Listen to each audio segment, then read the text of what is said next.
En el video anterior estuvimos hablando de la cavidad nasal.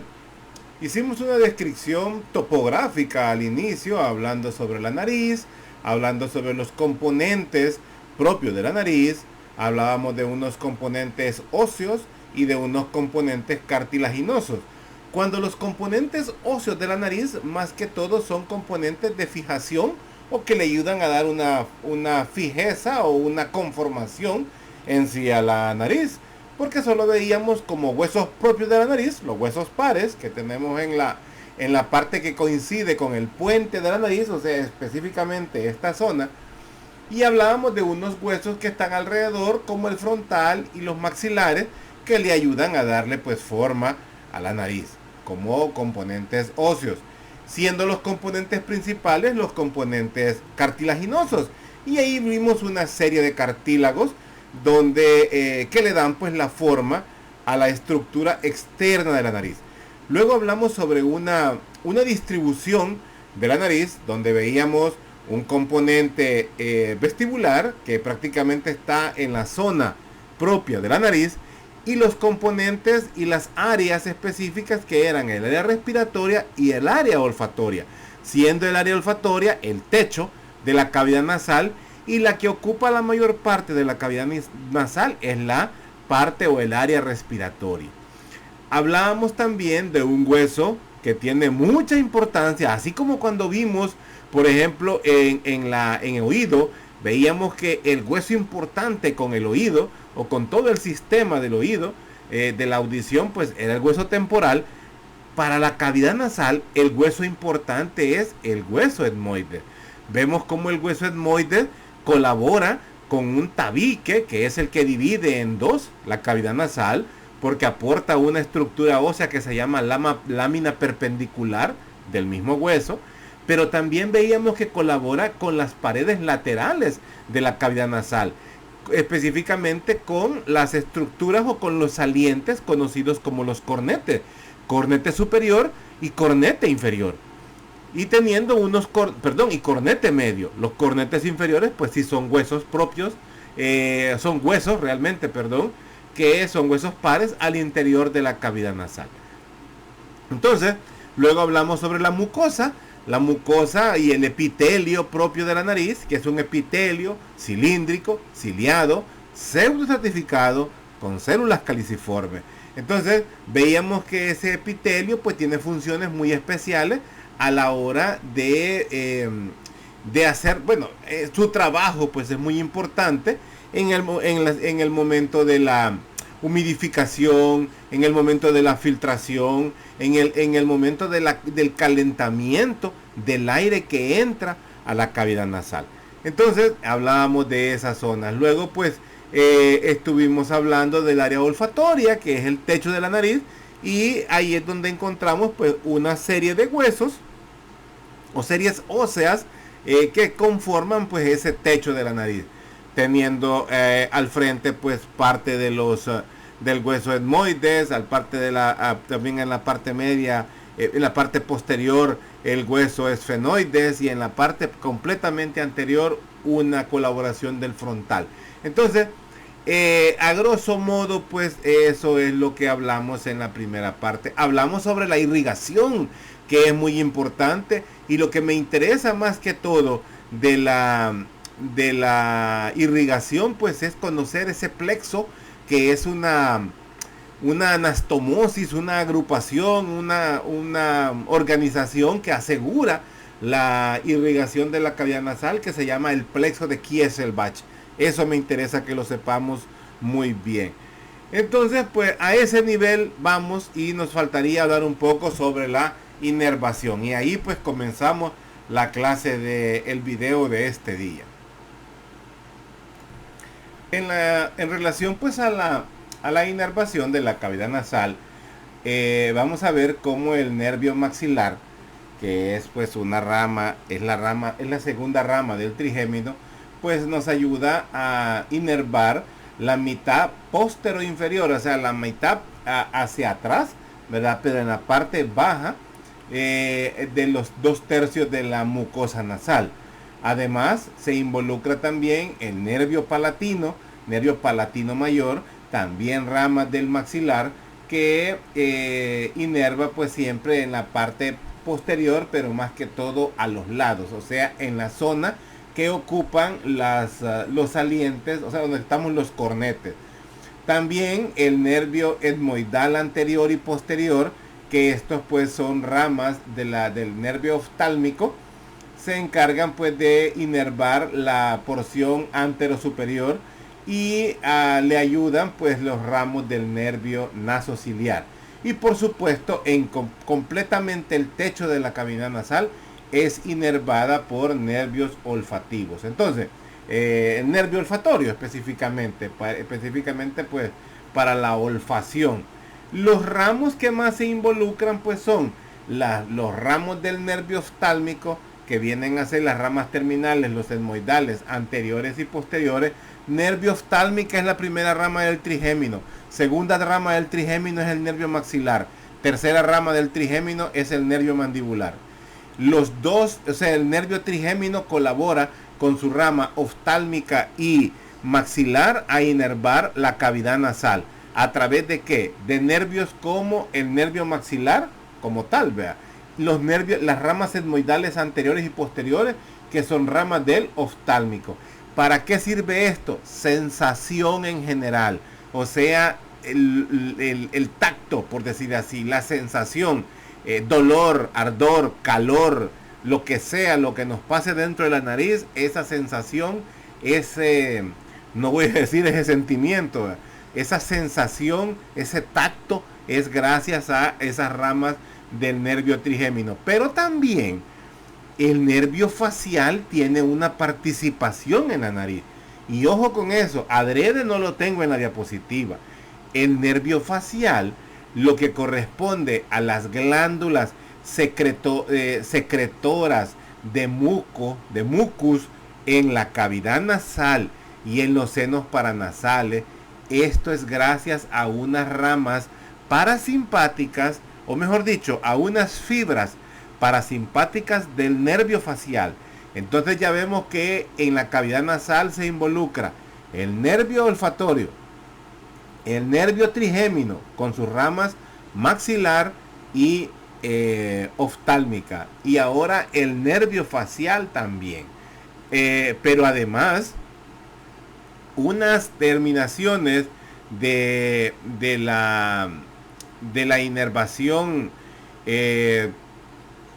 la inervación simpática también tiene una colaboración en la cavidad nasal. Esto es gracias al nervio T1.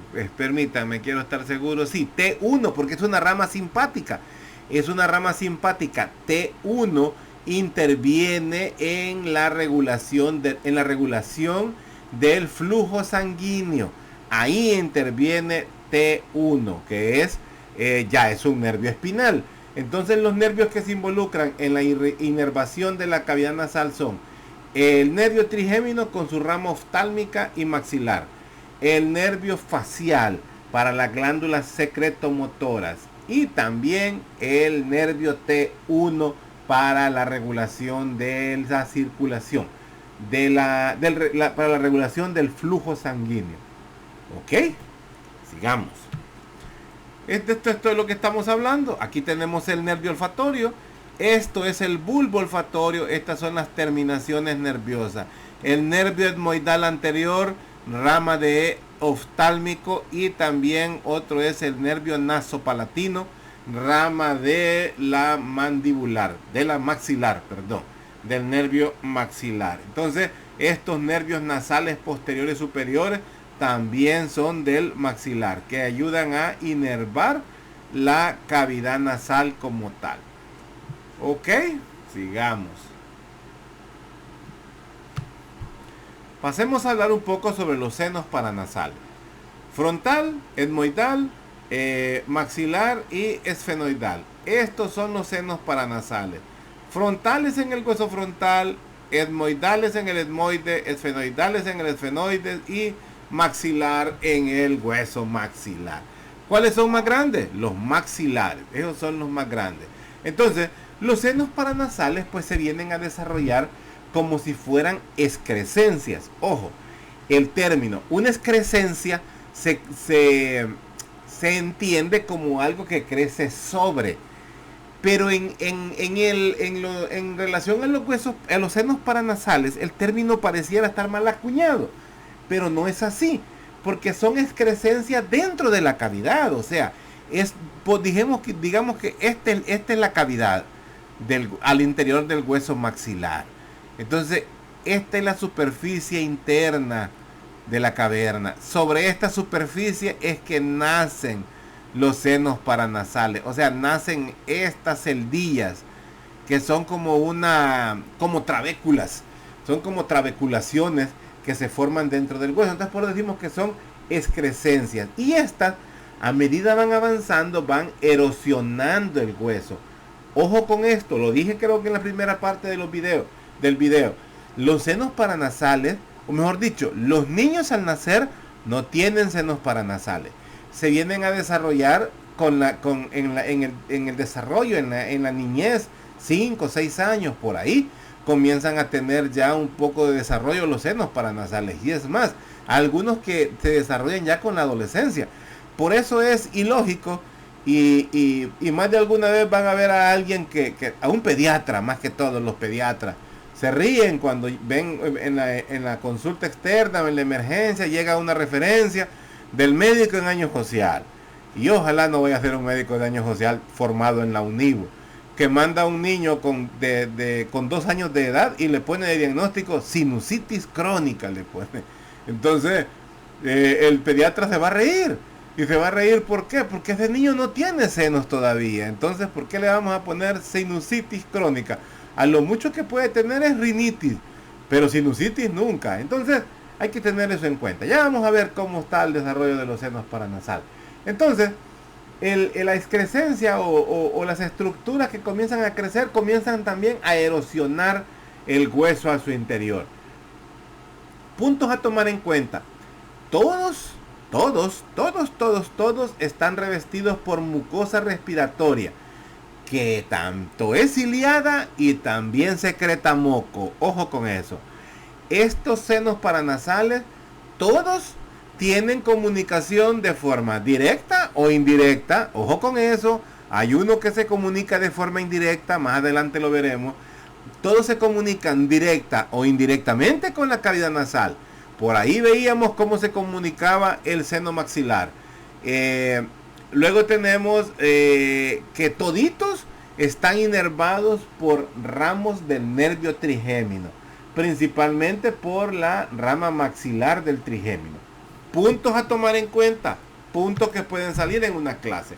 Aquí tenemos una representación de los senos: seno frontal, seno maxilar, senos esfenoidales, senos etmoidales. Los senos etmoidales son característicos porque se dan en el laberinto, en la estructura laberintosa, por decir así, que corresponde al hueso etmoide. Entonces, estos senos paranasales, sus paredes están revestidas de mucosa y de epitelio respiratorio, pero ellos completamente están ocupados de aire. Y este aire, ¿verdad?, es lo que hace que haga más ligero el cráneo.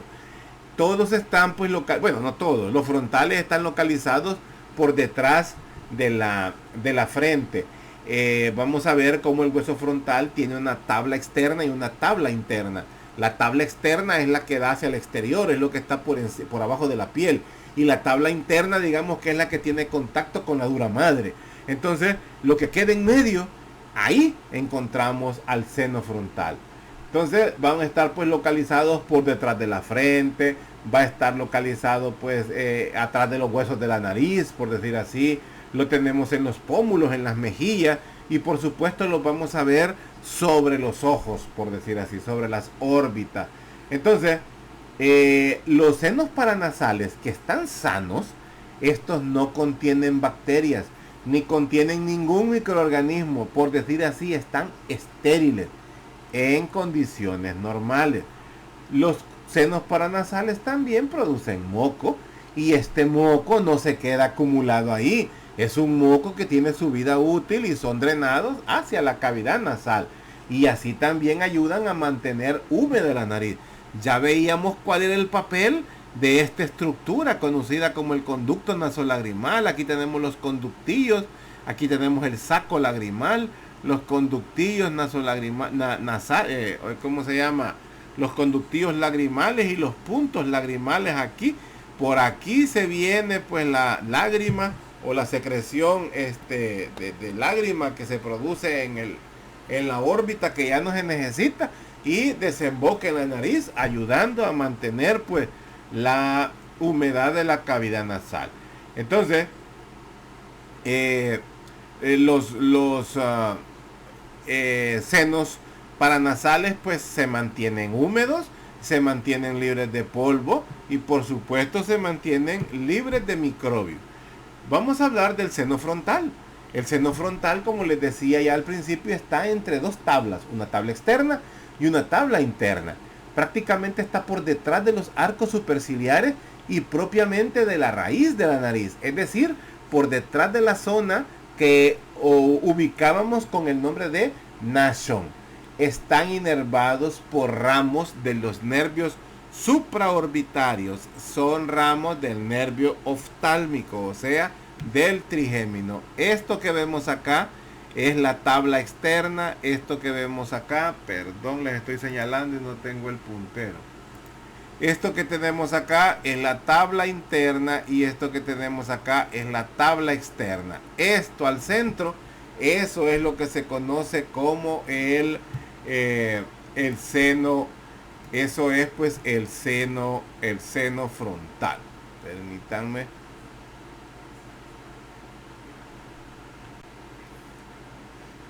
Aquí pues aprovechamos a ver el seno etmoidal y el seno esfenoidal. Pero aquí lo que me interesa es que veamos cómo se ve el seno frontal. En una radiografía, en una proyección antero-posterior, así encontramos el seno frontal. Estos senos frontales están sanos. Aquí no hay acúmulo de nada.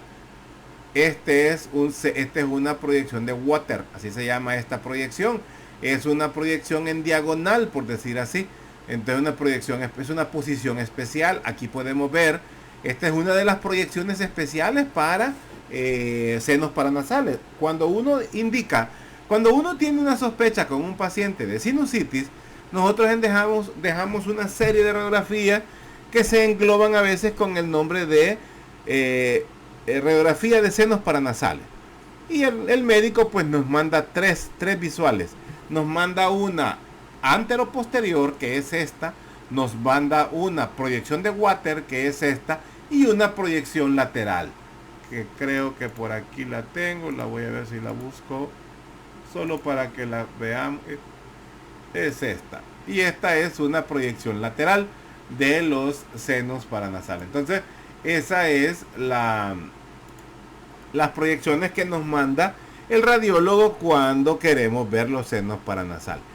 Entonces vemos pues que también aquí esta nos ayuda también a ver los senos maxilares. Estos senos maxilares están sanos. Estos senos maxilares están en duda.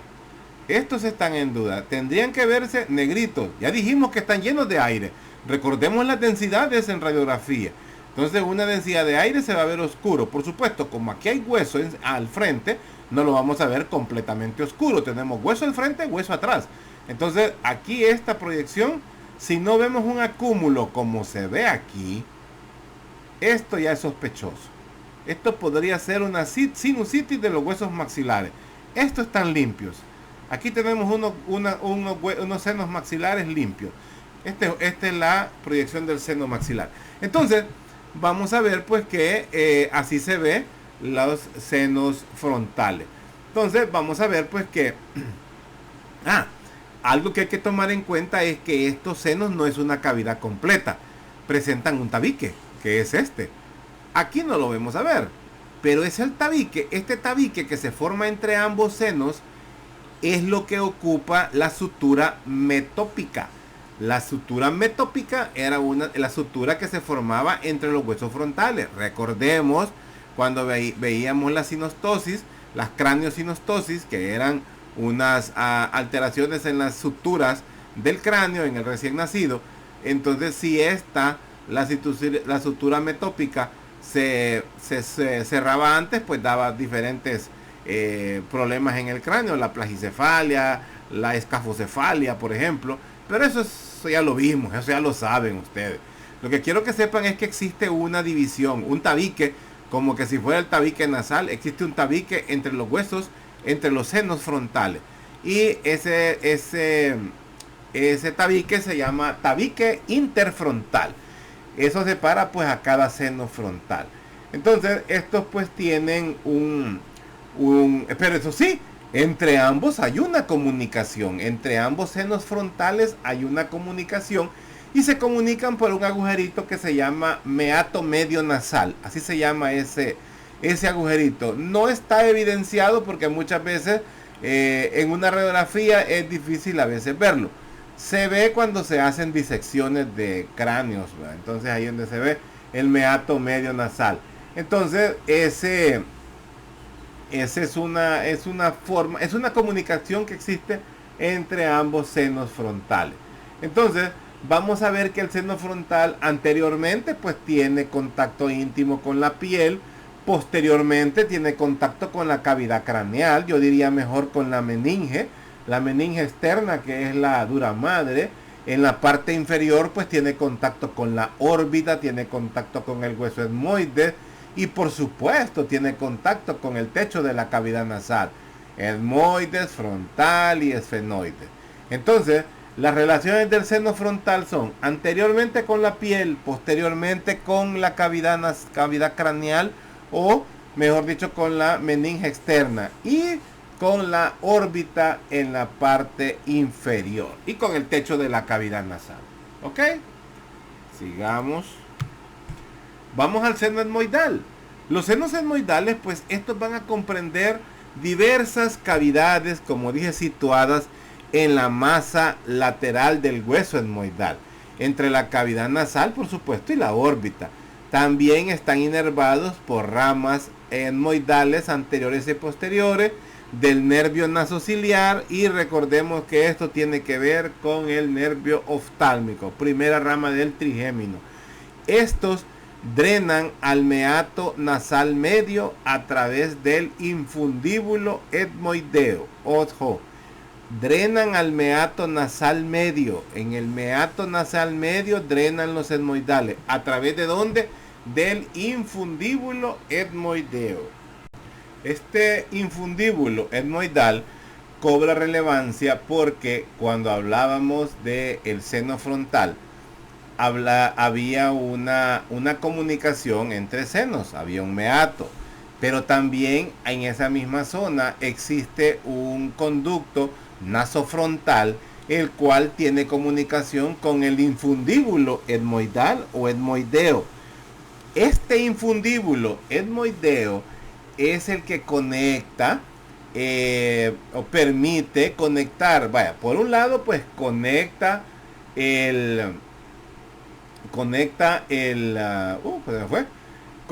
la cavidad, no, perdón, el infundíbulo etmoideo a través del conducto nasofrontal conecta el seno etmoidal con el seno frontal, y esta misma comunicación es la que le permite tener un drenaje en la cavidad nasal.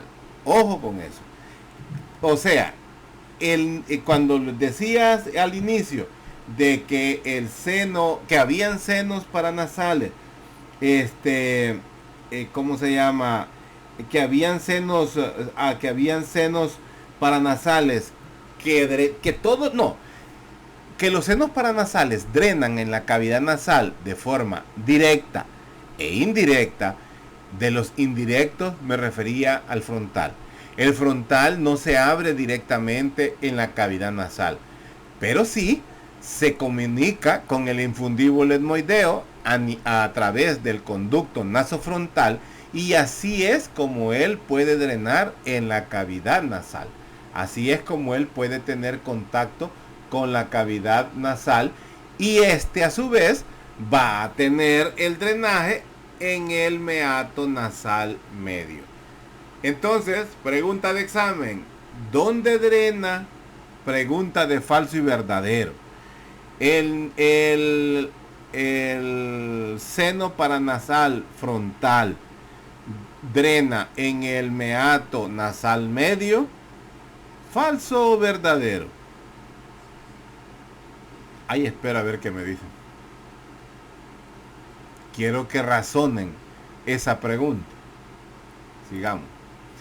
Entonces vamos a ver pues cómo se ve el seno etmoidal. Son estos en los cuerpos laterales, en las masas laterales del hueso etmoide, porque la masa central es la lámina cribosa con la lámina perpendicular, por arriba la cresta galla y por abajo la lámina perpendicular del etmoide. Entonces, pero estos cuerpos laterales, que eran unos laberintos, ahí encontramos las celdillas etmoidales. Dentro de esas celdillas, en la parte anterior, es donde encontramos el infundíbulo etmoidal. Y así es como pues va a tener contacto con el meato medio. Aquí vemos pues cómo comienza el seno etmoidal. Es este que vemos acá. Entonces, el laberinto que contiene las celdillas etmoidales, pues esos están a cada lado. Estos están pues a cada lado del hueso, bordeando la parte media, que ya les dije que era la lámina cribosa junto a la lámina crista galla y la lámina perpendicular del etmoide. Y estos pues sirven como techo de la cavidad nasal, pero también sirve, tienen comunicación con la parte posterior, con la parte superior y lateral de la órbita. Entonces, la estructura en sí, pues, es una estructura hueca, y esa pues está llena, como ya sabemos, de mucosa y de epitelio respiratorio. Podemos decir que si le buscamos límites, vamos a tener que como límite superior del seno etmoidal, el límite superior es el seno frontal. Y por supuesto, la fosa craneal anterior. Esos serían sus límites superiores. Y el límite inferior, como él baja hasta aquí, acordémonos que es la pared lateral de la órbita, el límite inferior es el seno maxilar. Preguntas de examen. Los senos esfenoidales, los más posteriores, los más difíciles de tener acceso, la sinusitis más complicada. Este se encuentra pues en el cuerpo del esfenoide y se extiende hasta las alas del hueso. Acordémonos que hay ala mayor y ala menor. Estos se encuentran divididos de manera desigual y están separados por un tabique óseo. Los senos esfenoidales, pues como vemos, son los más complicados, son los más posteriores, son los de más difícil acceso. Es un seno que prácticamente hasta los 15 años, hasta la pubertad, es que estos senos pues se han desarrollado. Ocupan prácticamente todo el cuerpo del esfenoide. Y vamos a ver que van a tener tamaños de formas bastante diferentes. En una radiografía pues lo estamos viendo en esa zona. Estos se comunican con el meato nasal superior. O sea, entre el receso etmoidal y el cornete superior, ahí tenemos el meato. Entonces ahí encontramos, por abajo del cornete superior encontramos el meato superior. Ahí encontramos la desembocadura de este seno paranasal. Estos van a ser diferentes,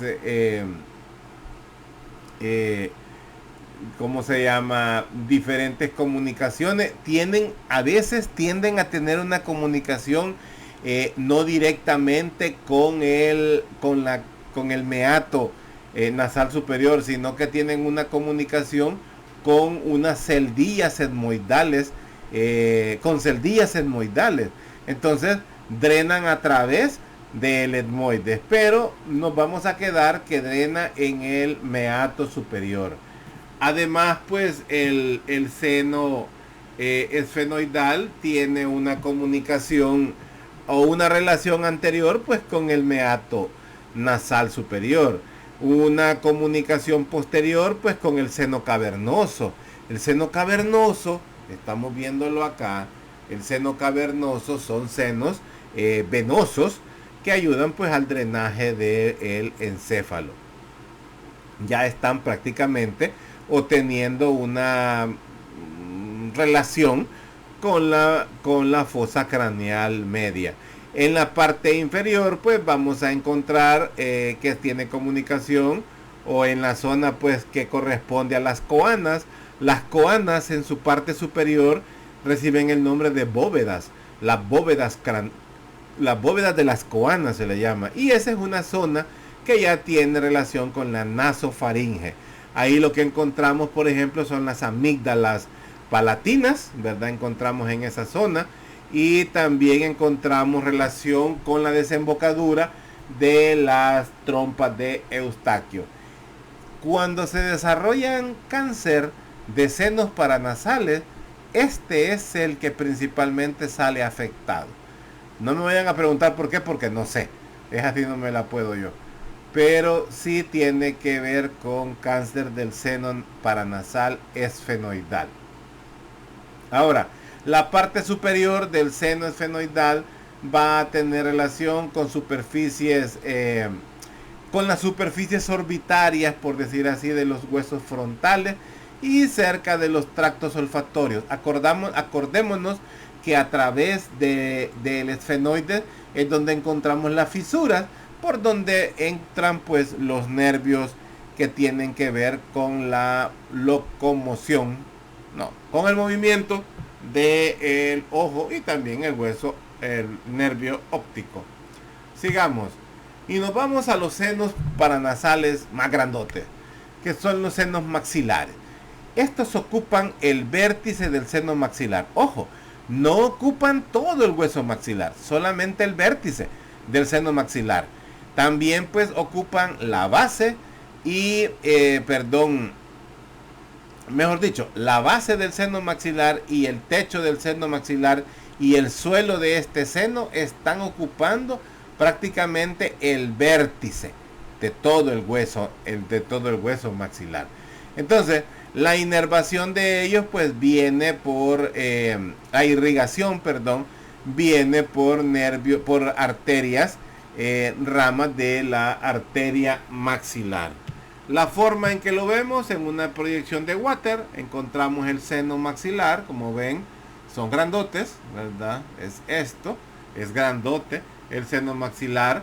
Vamos a ver que el primer nombre con el que se estudió este hueso, porque al principio no se tenía claro porque estos huesos eran huecos y no se determina, bueno, eso es de historia, porque el primer nombre que recibía fue el antro de Hickmore. Así se conocía el seno maxilar, el antro de Hickmore. Característica, pues es el más grande de todos los senos, tiene forma de pirámide. La literatura así lo dice. Yo no le veo forma de pirámide, a menos que sea por la proyección radiológica, tal vez. Pero le veo más forma de no sé de qué que a una forma de pirámide. Pero bueno, no soy anatomista.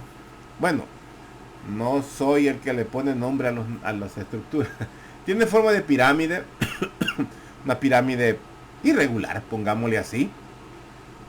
Vamos a ver que la base pues de la pirámide viene a estar en contacto con la fosa nasal, y el vértice viene a tener pues contacto con la apófisis cigomática del maxilar. Entonces podemos decir que, según la descripción que se encuentra, es que esto que está acá es lo que se apoya sobre la cavidad nasal, porque aquí tenemos la cavidad nasal, y esto que está para acá es la espina o la apófisis del cigomático, apófisis cigomática del maxilar. La pared interna, digamos, de este seno paranasal está constituida, o sea, la pared interna es esta, está constituida principalmente por el hueso palatino. El hueso palatino le ayuda a darle forma a esa estructura. Además, la pared superior que encontramos aquí, esto que encontramos acá, le sirve para subdividirlo de la órbita. Eso es lo que le permite que no tenga un contacto pues con la órbita. De ahí la importancia de los traumas craneales, porque un trauma craneal que pueda estar sobre la zona del pómulo puede llegar a dañar tanto la órbita como el seno. Y esto pues puede provocar problemas a mayor en un paciente. Podemos decir que uno de los senos que ya viene con cierto desarrollo, pero muy escaso en el nacido, en el recién nacido, viene a ser el seno maxilar, pero ocupa un espacio muy pequeño, muy pequeño y relacionado más que todo con la base de la órbita, ahí es donde viene él.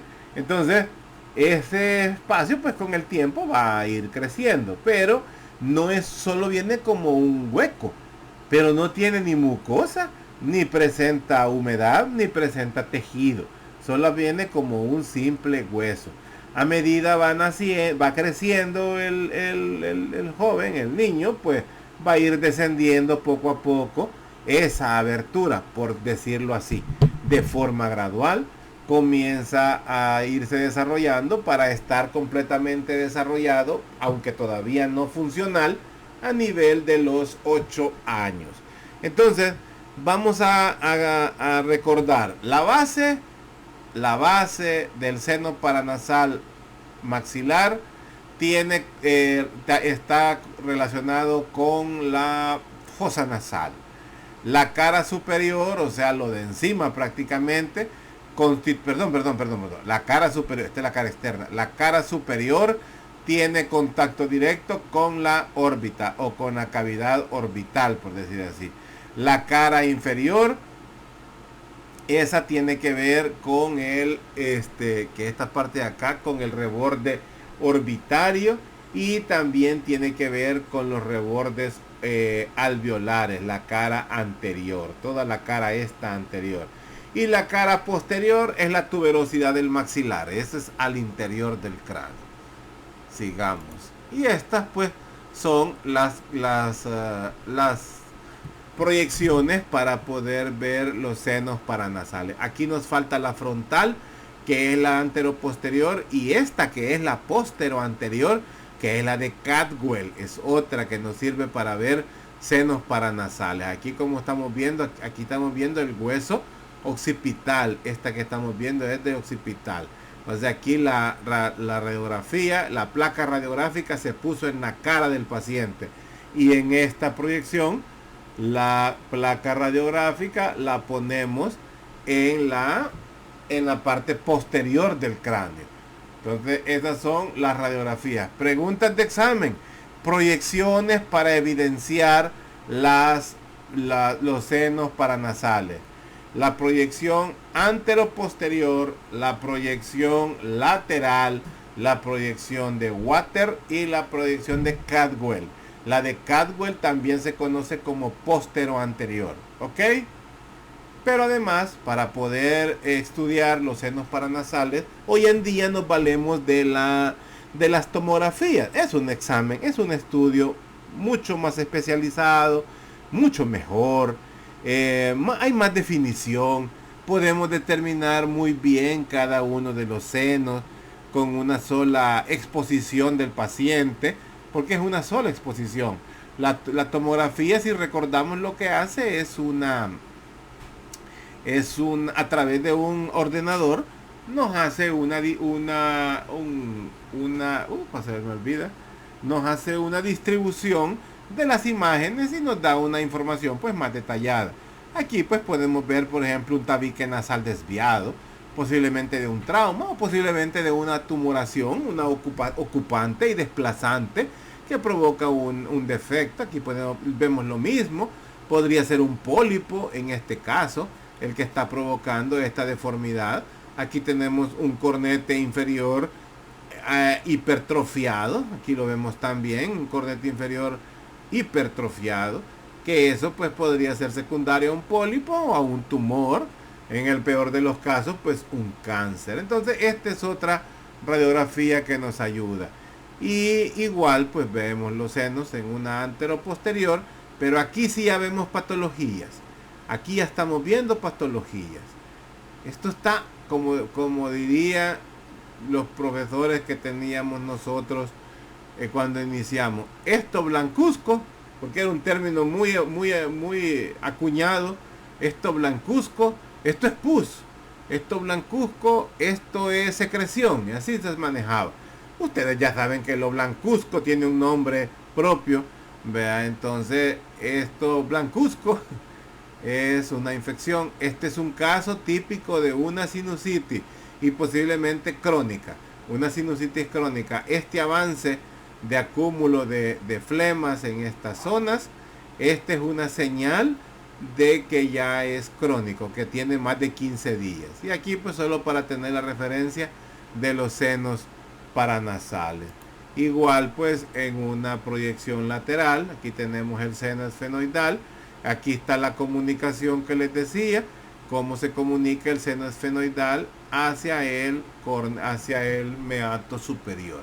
Aunque aquí aparentemente lo hace en el receso esfenoidal, pero la literatura nos dice que es en el meato superior. El meato superior está por abajo del cornete superior, ¿ok?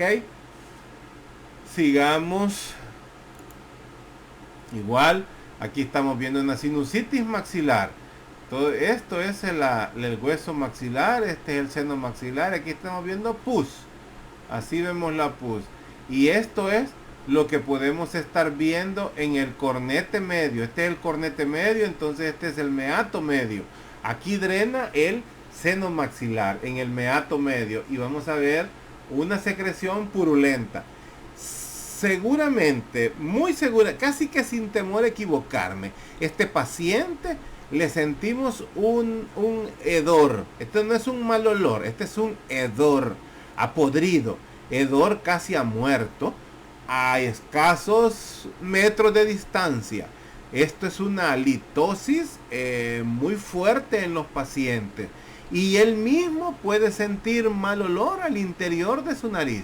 Él anda un olor a heces o a muerto permanentemente en su nariz y el que esté enfrente de ellos siente este hedor. No es un mal olor, es un hedor. Entonces estos pues son como se ven pues en estado saludable los senos paranasales y cómo se ven cuando tienen sinusitis, ¿verdad? Los que más frecuentemente se dañan pues son los senos frontales y los senos maxilares. Los más complicados para tratar, los senos etmoidales y los senos esfenoidales. Igual, así vemos una sinusitis en los laberintos etmoidales, en las celdillas etmoidales y los diagnósticos diferenciales que pueden haber en la nariz. Rinitis es una inflamación de la mucosa nasal. Eso es una rinitis. Una epistaxis es el sangrado de la cavidad nasal. Es el sangrado por una laceración en la mucosa nasal y como sabemos que es altamente vascularizada gracias al plexo de Kieselbach, pues esto sangra fácilmente, ¿verdad? Hay mucha vascularización como dice aquí y tiene que ver con la zona del plexo de Kieselbach y la sinusitis, que es las infecciones de los senos paranasales. Estas tres situaciones son las que son los motivos de consulta más frecuentes en la consulta diaria del médico. La sinusitis, la rinitis y la epistaxis o el sangrado de la nariz. Eso es principalmente las causas de consulta que tienen que ver con la cavidad nasal. Rinitis podría ser secundario a un trauma o pudiera ser por una hipertensión. Ante una epistaxis no vale que sea cipote, que sea un niño, no vale. Ante una epistaxis, el primero tiene que ver como el primer médico o digamos cuando ustedes sean externos de quinto año. Le llega un paciente a la emergencia. llega un paciente a la emergencia con un sangrado, digámosle, no profuso, pero un sangrado pues importante de la nariz, llega con un sangrado importante. Lo primero a determinar es que, bueno, limpiar la fosa nasal con mucho cuidado. Acordémonos que pueden haber coágulos ahí que podrían estar haciendo hemostasia. Entonces primero determinar muy bien de dónde es el sangrado, es lo primero. Pero lo más importante es tratar de detenerlo. Entonces la forma de detenerlo es hacer un tamponamiento, así se llama, tamponamiento. Les van a enseñar en los hospitales y seguramente la enfermera les va a enseñar cómo se desenrolla una gasa normal, y esta gasa se embadurna, se llena de vaselina y se comienza a introducir como un barullo esa gasa al interior de la nariz, a meterle la gasa poco a poco, hasta que quede adentro. A los pocos minutos, si es un sangrado por un trauma leve o por una situación sencilla, el sangrado va a disminuir, y tan sencillo. Pero ojo, hay que estar pendientes de que no puede estar yéndose el sangrado hacia atrás y el paciente podría estar tragando sangre. Él nos va a decir, porque en ese proceso pudiera irse sangre a los pulmones, podría ser una aspiración y eso nos puede comprometer la vida del paciente. Entonces tenemos que estar claros en eso. Entonces el primer médico externo lo que va a hacer es tratar de hacer el tamponamiento del paciente, es identificar cómo está el sangrado, poner la cabeza en elevación y tratar de tapar, de detener ese sangrado. Y el otro médico externo, ¿qué es lo que va a hacer? Tomarle la presión arterial, porque podría ser una hipertensión y no vale que sea un niño, no vale. Hay que tomar la presión arterial y determinar que no sea un problema de hipertensión arterial, no, que pase de ser una urgencia hipertensiva a una emergencia hipertensiva, que eso sí puede poner en riesgo la vida del paciente. Nos puede estar dando un aviso que está sangrando de la nariz, pero pronto podría romperse un vaso adentro del cerebro, y hasta ahí llegó. Entonces, esos son los pasos que hay que hacer. Luego después pues vamos a ver si no es que tiene una discrasia sanguínea, un problema de coagulación, o si es un problema de dengue, que tal si es un dengue hemorrágico, no sé. Pero lo importante es parar el sangrado. Ahí después averiguamos de dónde era. Parar el sangrado y saber si no es hipertensivo. Eso es lo importante. Porque si es hipertensivo, tenemos que pasar a ese paciente inmediatamente a un electrocardiograma. No vaya a ser que está próximo a dar un infarto. Entonces tenemos que correr. La epistaxis es un problema que lo podemos ver como quien dice, le sangró la nariz. No, hay que estar pendiente. Diferente cuando el paciente nos dice, yo padezco de eso. Hace en el ciclo pasado hubo uno de ustedes que de la nada empezó a sangrar de la nariz y me dice, yo padezco de eso. Vaya, qué bueno, ya sabe. Pero alguien que de la nada comienza a sangrar, hay que ver. Ok. Entonces esos son los motivos de consulta principales por el cuales pues vamos a tener que poner manos a la hora de tener pues un sangrado de la nariz. Y esta diapositiva pues ya la habíamos visto, es para saber pues cómo se toma la prueba de COVID, porque la prueba debe ser tomada pues de la zona de la nasofaringe. Ahí es donde se daba la primera. Hay alguien que decía que la primera replicación se daba aquí, pero aquí no existían las condiciones, era aquí donde se daban las condiciones idóneas para que se replicara, o decir, por decir así, sea el primer nido donde comenzaba el COVID a replicarse. No era tanto porque él buscara, no, si él iba directo hacia abajo, porque donde le gustaba era la zona de los neumocitos. Se quedaba relegado aquí porque teníamos el primer cuartel de defensa. Las amígdalas tubáricas son las amígdalas de la trompa de Eustaquio, las amígdalas palatinas, las que son conocidas como las adenoides, las amígdalas faríngeas, las amígdalas linguales. Todas ellas hacen un anillo que se conoce como el anillo de Waldeyer, ese anillo es la primer cuartel o el primer centro de defensa del sistema inmunológico contra enfermedades respiratorias. Entonces, por eso era que se quedaba unos días ahí, y en ese momento es que podíamos echar mano del montón de menjurjes que usábamos, que podían ayudar a contrarrestar o a debilitar al virus. Pero muchas veces eso no era efectivo, no se diagnosticaba a tiempo, o el mismo sistema de defensa era pobre o incapaz, y la replicación viral pues seguía bajando hasta la zona de los neumocitos, y lógicamente pues hasta ahí llegamos. Entonces, jóvenes, nos quedamos hasta aquí. Aquí termina esta clase. Miren esto: feliz el que estudia para enseñar. Créanme que la enseñanza es algo que, aparte de ser uno de los métodos efectivos para poder, ¿cómo le podemos decir? Para poder aprender, porque cuando uno enseña, cuando uno comparte lo que sabe, uno también aprende más, porque está explicando algo y lo está afianzando más. Cuando me preguntan, yo creo que les he dicho a algunos que las flashcards es un buen método, repetir varias veces, leer varias veces, pero explicarse. Yo lo que hago es grabarme. Yo me grabo en sonido. Yo grabo mis clases y ahí me ando yendo, entonces me estoy explicando a mí mismo. Entonces es una retroalimentación, vea, que me voy haciendo poco a poco, y eso me ayuda a afianzar los conocimientos. Así es que dichoso pues, verdad, el que tiene la dicha de poder enseñar desde la experiencia. El doctor Castro, el decano, él tiene muchos pensamientos o muchas expresiones, pensamientos, digamos, citas.